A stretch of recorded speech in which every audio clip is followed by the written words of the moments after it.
Greetings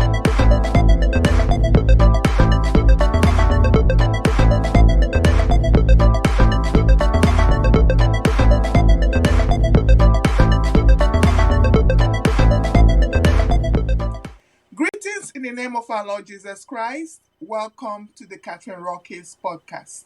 We are so glad to have you with us today. This is our interview segment titled, What Has Life Taught You? A space where we dive into stories, wisdom, and life lessons that have shaped our guest's journey. Before we dive in, we commit this podcast into the hands of the Lord. God, have your way. Holy Spirit, take control in the name of Jesus Christ. Amen. Our guest today is a talented author known for his diverse and captivating works. He's the writer behind A Life Called Scarlet, a novel set in the world of a 90s girl band. And he's also currently working on his upcoming book, The Unconvinced. Harrison has also written Set in Stone, The Cyclops, Invigilation, and Behind the Window, all of which have been praised for their unique stories and deep exploration of the human experience. Beyond his books, he is a familiar face in the literary community, having appeared at events like Blackwell's Writers at the Fringe, the Wig-On Spring Book Weekend, and Big Lit. Today, we'll be talking about his journey as a writer, the lessons he has learned, and the insights that have influenced his work and worldview. Please join me in giving a warm welcome to our guest, Harrison Hickman. It's good to be here. Thank you very much. You're welcome, Harrison. Let's jump right in. Fantastic. You've written a variety of books, from A Life Called Scarlet to The Unconvinced. How has your approach to writing evolved over the years? Well, I mean, it's had an interesting journey. It's actually evolved quite a lot because when I've been writing for a long time now, really since the end of the 1990s. But I really got serious sort of in the mid to late 2000s, and I wrote a trilogy called the Artifacts Trilogy, which is set in a world in which Guy Fawkes succeeded in destroying the Houses of Parliament back in 1605. And history went on a different course and it became more of a technologically advanced species. So it was an interesting journey. There was 3 volumes to that. But I was really getting started out and trying to find out, how the written word comes together, how it all connects together. And it was an interesting journey. It was a fascinating journey, but those books were unpublishable. They're currently sealed in a box somewhere. But back in those early days, my sort of language was very direct. I consider myself more of a genre author, writing science fiction, fantasy, those sorts of things. But sort of towards the end of 2008, 2009, I started, without realizing it, drifting into being more of a literary writer, so less direct. And my book, The Lost Brotherhood, I'll mention that later in the interview, was intended to be a one-off. It was intended to be a one-off homage to sort of the writing that I was encountering in Scotland. That expanded into a 7-book series, and the 4th volume I'm preparing for publication at the moment. But really since then, I've written more literary works like Set in Stone, Behind the Window. These I consider them literary fiction.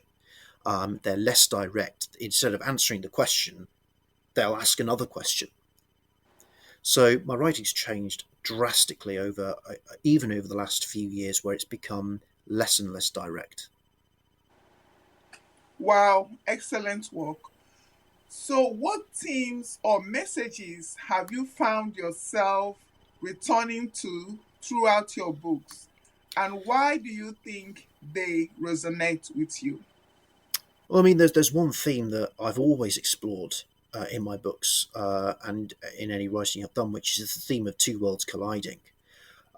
Which, if you think about it, any story out there in the world, um, involves two people meeting for the first time, or two communities colliding, or someone getting lost in a town, or something like that. So every story out there, it builds on this theme of two worlds colliding, and I find this theme absolutely fascinating. And a few years ago, back in 2022, so the beginning of 2022, just as we were sort of coming out of the main COVID restrictions, and it was one of the last online events that I did. I was with a guy called Ray Evans, who's a poet in Scotland. He was the last poet laureate of the Scotia Bar. Really fascinating individual. We did an online event called Two Worlds Colliding, where we discussed this theme in detail. And we spent we had this discussion online for about an hour. We were just talking about it, and I think we only had a handful of people joining the event, but it was just a fascinating discussion where we discussed this idea in great detail. And about 10 years ago, I was when I was a student, I was visiting my parents, and they live in a village in the west of Scotland, and it's something that it's a scene that resonates with me even to this day. And I've actually written a short story on it. It came back to visit my parents, and then I went to the post office down the hill. And they live in as I said, a very small village in the west of Scotland. It's a very local community. Everybody knows each other. They hold local events and all that sort of stuff. And I went down to the post office to send a package off. And as I was coming out the post office, sitting on the pavement outside were two backpackers, and I think they were German, and they would literally, I think they were just waiting for a bus to take them into town. And I just find that things like that fascinating. That these two backpackers were in my world and their worlds collided for just a moment. The world of the village with its local community collided with two international travellers passing through just for a couple of hours. And I find things like that constantly interesting. And it's something that, I've explored in a lot of my work. That is so fascinating. Can you walk us through your creative process when developing a new book, especially one like The Unconvinced, which sounds quite different from A Life Called Scarlet? Well, I mean, it's every book is an interesting journey. There's no clear answer. So for me, the biggest challenge as part of this is to develop the narrative structure, to define it. What voices do I need to convey? Now, when I first started, I had a very omniscient narrative where all the characters had a voice, and now I actually find that kind of that process of writing an omniscient narrative actually quite hard. So each of my chapters is told from the specific point of view of a character. So the major challenge for me is to develop that theme. Whose voices am I going to tell? Now, originally for A Life Called Scarlet, the narrative structure was very different. It was divided into three parts. Scarlet was going to narrate the first third, then it was going to go to a guy called Herbert Buxton, who was going to narrate the middle third, and lastly Scarlet was going to narrate the last third. But that changed, and I realised after I did the first small segment that I wanted to tell all their narratives. So as you go through, you get more and more narratives, and it's interesting to you've got to work out the voice of the characters. You've got to work out what themes am I going to want to convey. Um, is this character featuring enough? But with The Unconvinced, even though it's a book that's connected to A Life Called Scarlet, and it's got some of the same characters in, I haven't been so fortunate. It's taken quite quite a longer feel to develop that story. It's taken a lot longer than I thought. But each of my projects is very, very different. There really aren't any rules. It's sometimes it's a case of you jump in with your eyes closed, and you hope that the narratives somehow twig into place. I mean, as mentioned earlier, I wrote a book in 2009 called The Lost Brotherhood, which is set in a dark militaristic parallel universe.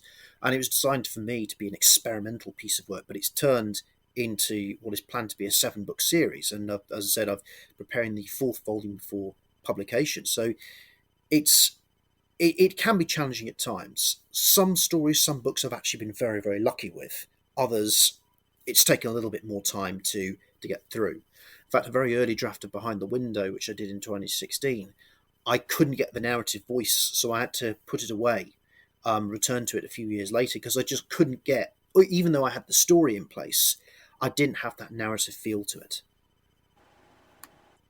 Wow, that's very interesting.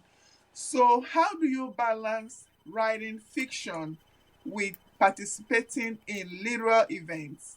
And how do those events influence your work? Well, I mean, I absolutely love doing literary events because it really gives me a chance to connect with readers, and it's allows you to network and talking to people, and it's had a strong impact on my work. And one of my fond memories actually is back in 2018, I did an event with a group I'm part of called Dovetails, which is a collection of writers. We did an event in a place called Wigtown. It was the Wigtown Spring Book Weekend back in 2018, and it's in the south of Scotland. Um, and we went down and we were all driving there separately. I mean, I was getting a lift with someone, and we all sort of arrived there separately. And we sort of arrived about 10 o'clock in the morning, and our event was about lunchtime. We did the event, and then we had lunch afterwards. And to me, the special memory of that was just spending the entire day exploring all the various aspects of Wigtown. And then we got back to Glasgow about 7 o'clock in the evening, and that to me is a very, very special memory. Just spending all that day there and finding out all these. And Wigtown is known as the book capital of Scotland because there's all these little bookshops and everything like that, and it's just a fascinating little place. And I find that being involved in literary events really does allow me to live in the moment. And you're answering questions to the audience. You never know what you're gonna be asked, and you never know who you're gonna meet, and you never know the stories that you're gonna hear. That's true. That's true. What was the inspiration behind A Life Called Scarlet? And what kind of research did you do to capture the essence of a 90s girl band? Well, I mean, the inspiration just came to me. I mean, it came to me over a period of months for the story to sort of filter through.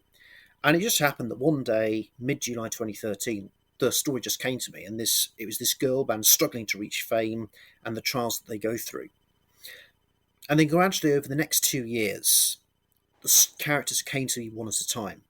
So Scarlett came to me first, then it was Josephine, then Gina, Susan, and Emma, and they all came to me one at a time. And it wasn't until 2016 that I actually started writing the actual book. I wrote it by hand at first. I was just, ironically, yesterday I was having a bit of a clear out, and I found in a box the very early handwritten draft of A Life Called Scarlet. So it's interesting when you see things like that. And gradually, the characters came to you one at a time. But, I was very clear, I did look into the culture at various points during the 90s. What songs were coming out, what films were coming out, what movies were coming out, and what television series were coming out. For instance, that celebrity stories in the media and things like that. But I wanted to stay away from research.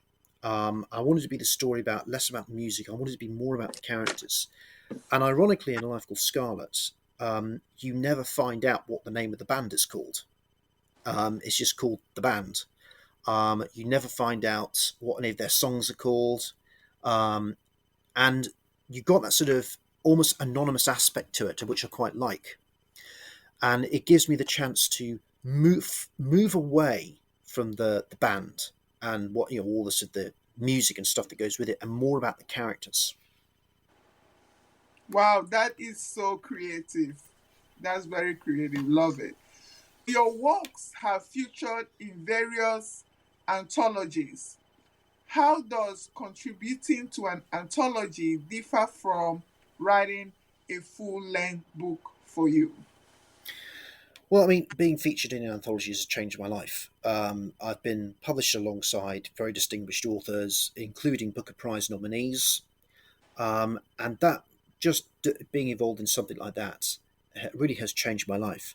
Not just the being published alongside distinguished writers, but being part of a collective teamwork.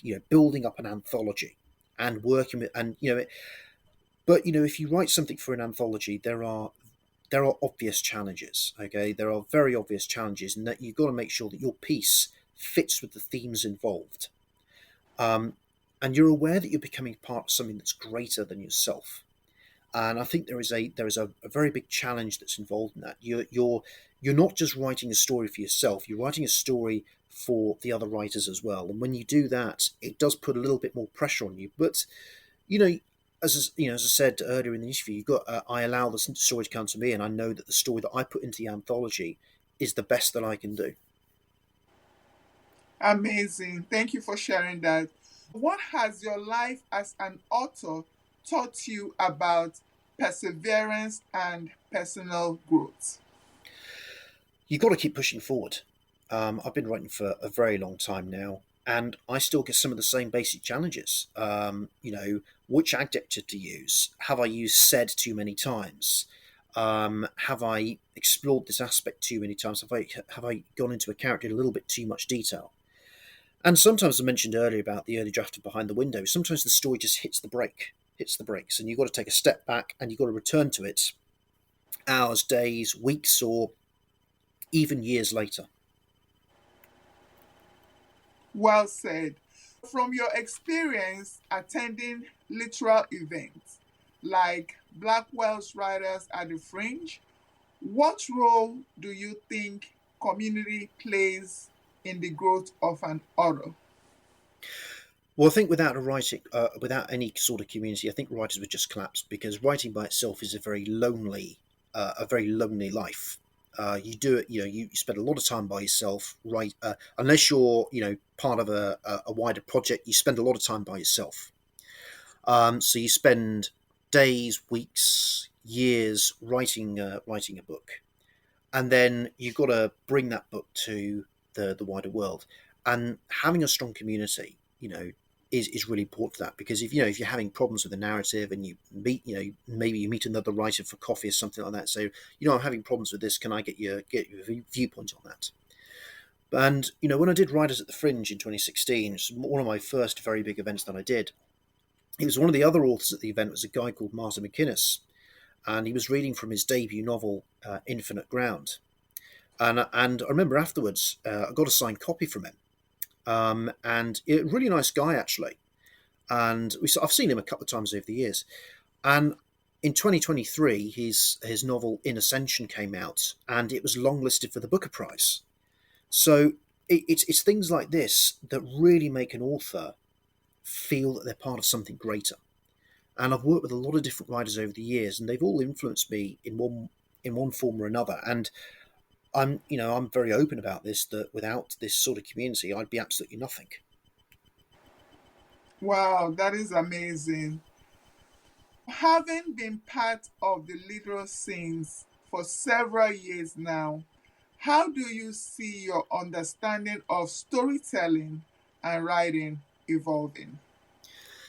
So my storytelling is always evolving, and the more I read, the more I find that I become influenced. Sometimes I don't even know it. So I'll read something, and I find that the themes start to bleed through to my own work. Sometimes that's a good thing. Sometimes it's not a good thing. But I mean, it was particularly why when I wrote A Life Called Scarlet, I stayed away from researching 90s girl bands in case anything bled through into the story. Interesting. Interesting. Is there any advice or wisdom that you have gained from your own life experiences that you wish you could pass on to aspiring writers or anyone looking for guidance?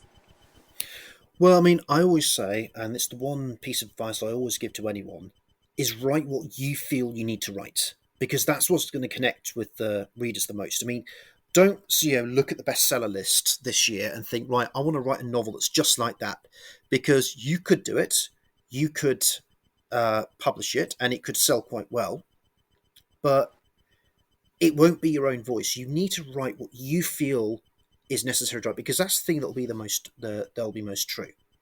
And you can find books and blog posts that give you specific instructions on how to set out the narrative. But you've got to find out what works for you. And I always say, think outside the box and break the rules. Great advice. Love it. In your book, Set in Stone, the themes of human nature and history seem to collide. What personal beliefs or experiences shaped this narrative? Well, without a doubt, Set in Stone was the most dangerous book I've ever written. I'll mention a few things about it later, and the trouble it got me into. But when I was writing it, I was concerned, still am, at the rise of so called hate speech laws, which function to stifle freedom of expression. And I wanted to tell a story in which the very fabric of what makes us human beings is stripped away by an authoritarian regime. But although it's set in this world of far left regime cracking down on human rights, what I wanted to do was shift the focus away from the authoritarian regime and make it an almost backstory. The focus is on two characters who fall in love, and I'm someone who's always believed in the human spirit and how it can triumph over great adversity. And Set in Stone was a book I really, really wanted to show that story in. I mean, I mean, it was a challenge to write it.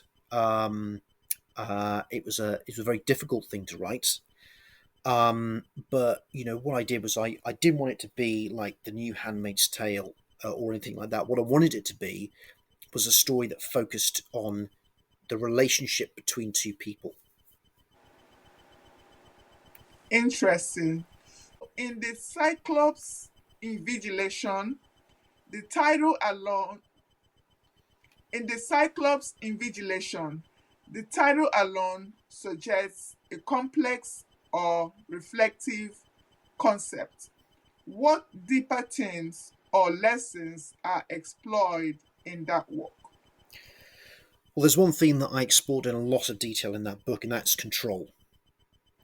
And I wanted to show how far a society would go to contain a threat. So the book, the ideas for it came sort of in the early 2010s, and I remember I was on the train, I'd be writing little notes down, get some ideas going. But I really wrote it throughout 2015, and it was released in 2018, and this is obviously well before COVID. But when the pandemic hit, what I saw really frightened me. People being locked in their homes, children being banned from school, and and it was actually and I actually wrote about things like this in the Cyclops Invigilation. Um, and I mean, in the UK, there were instances of students being confined to university lodgings and even denied basic necessities. And I just remember, reading about this on the news and thinking, this sounds an awful lot like the Cyclops Invigilation. But what scared me the most about the pandemic, was how these so-called human rights groups were completely silent. There was no massive uproar. There was no massive protests or anything like that. There was complete silence about it. So for me, the Cyclops Invigilation serves as as a lesson about the dangers of extreme power. What happens if you give somebody extreme power to do the unthinkable? And certainly since 2020, this book has become more relevant. And I've had, although that the Cyclops Invigilation is set in in a post-pandemic world, I have been developing ideas for a prequel book to the Cyclops Invigilation, which takes place during the pandemic. So it's going to be interesting when I explore that, though that'll be years down the line. Wow, that is so interesting. I'll be looking out for that. Looking at behind the window, what did the process of writing this book teach you about how we perceive the world and the people around us? So, I mean, it is a book about how we perceive the world, but how that perception can change over time. It explores the relationships between the most unlikely people. It's a theme that I explored in Set in Stone, and how they can impact across generations.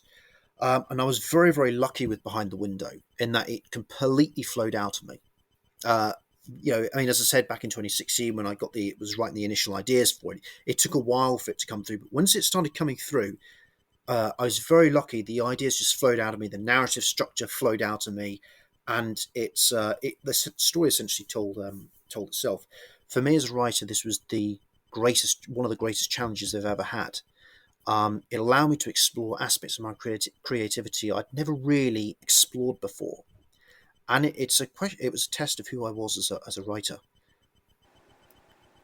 Thank you for sharing that. What has life taught you about resilience, especially in the face of challenges like writer's block or criticism? Well, I'm very lucky in that I've never had writer's block. I never really had it. Sometimes, I struggle to tell the story a little bit, and sometimes I need to take a step back. But I've never really had writer's block, so I'm very, very lucky in that.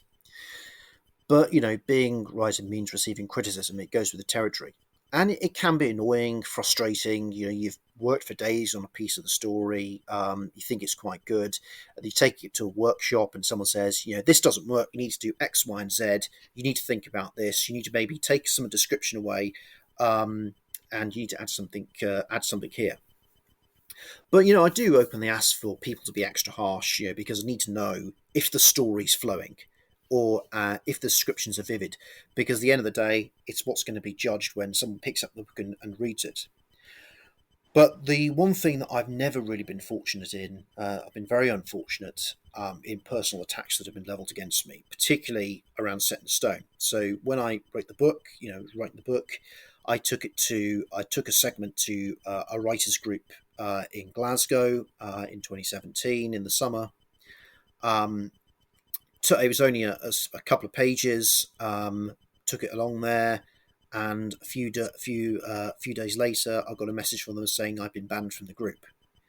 Um, Someone else I knew in the publishing circles, I showed him a section of the book. He proceeded to dig up personal information on me. Someone I considered a friend when the book was published openly mocked me online, and he said that I belonged in the bargain bin. So these things, if you're writing a bit of edgy fiction, sometimes there are brutal personal attacks. I had no idea of the extremity, that extreme nature of these personal attacks, but you know, what it has taught me is that if people are resorting to these measures, it means that I'm writing something that's touching a nerve. That's true. That's true. Thank you for sharing that.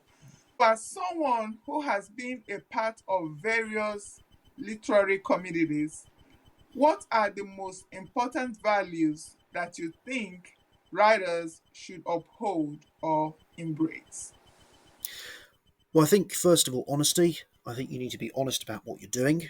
Not just honest around other people and other writers, but you need to be honest in terms of what you're writing about. As I said earlier, write what you feel you need to write. Write something that comes from the heart. And that's all about honesty. Integrity and respect for others is absolutely crucial.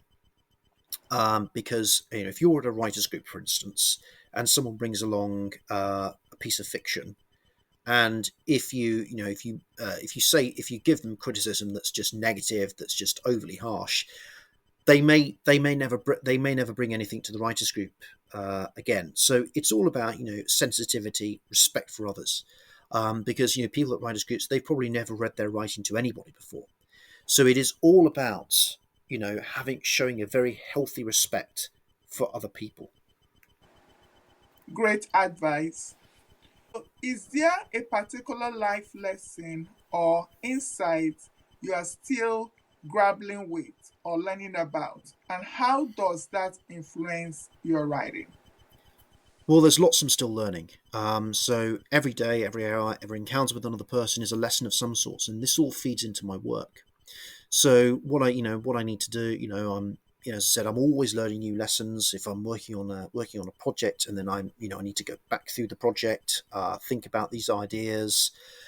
I'm always learning new things and taking it to a writers group and getting some feedback on it. I've read a short story and read a short story called "Collecting Nutmegs," which is about an international backpacker who returns to the scene of his first trip as a sort of 35th anniversary. And I took there's a scene in it when he gets thrown out of the hostel because people because he's always he comes across as a bit of a pest to other residents in the hostel, even though he doesn't realise it. And when he comes back and about to go to sleep, and just before he's thrown out, he sees people, other travellers in the hostel having a bit of a party.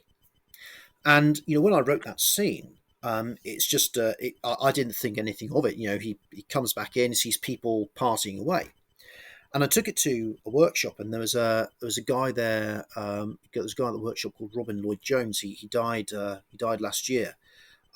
He is a very distinguished writer. He was twice entered for the Booker Prize, and I read the story out, and then Robin said to me afterwards. He said something which I just hadn't seen in the story, which is that he said, those people that when he comes back to the hostel, he sees the people partying. Could they have been celebrating his departure? And it's things like that I just did not see. And it's there's always new things to learn. There's always things that you find out about yourself when you write. Absolutely, that is so insightful. Before we wrap up, is there anything you're currently working on or any upcoming projects you are excited about that you would like to share with our audience? Well, I mean, currently I'm drafting the initial notes for the sequel to The Unconvinced, which will be the third book in what I've called the Scarlet Lake series. I'm hoping to start writing it next year. So I'm also preparing the short story collection, Collecting Nutmegs. I just mentioned one of the stories in there before for publication. And as mentioned earlier in the interview, I'm preparing the fourth volume of the Lost Brotherhood series for publication. There's also other works that I'm doing at the moment, which I'm starting to gradually put together. Thank you so much, Harrison. For anyone who would like to connect with you or learn more about your work, what is the best way for our listeners to reach out or follow you? I regularly post on X under the handle at Harrison Hickman 1, and on there you can find links to purchase all my books. I've also got a website as well, harrison510.wordpress.com, and on that website I've got I do something called creative interviews where I interview other writers and musicians and artists. So it's well worth having a look through that. I've been doing that for a few years now. But so those two things, you could find out a lot more information about me. Obviously, on my website, you can contact me directly. Always love to hear directly from readers. So my website or my X feed, you can find out a lot of information. Thank you so much, Harrison. It's been an absolute pleasure speaking with you today and hearing your valuable insights. Thank you very much. And to our listeners, thank you for tuning in. We hope you enjoyed today's conversation. Be sure to join us for the next episode. And don't forget to like, comment, and subscribe so you never miss an episode. Take care, everyone, and God bless.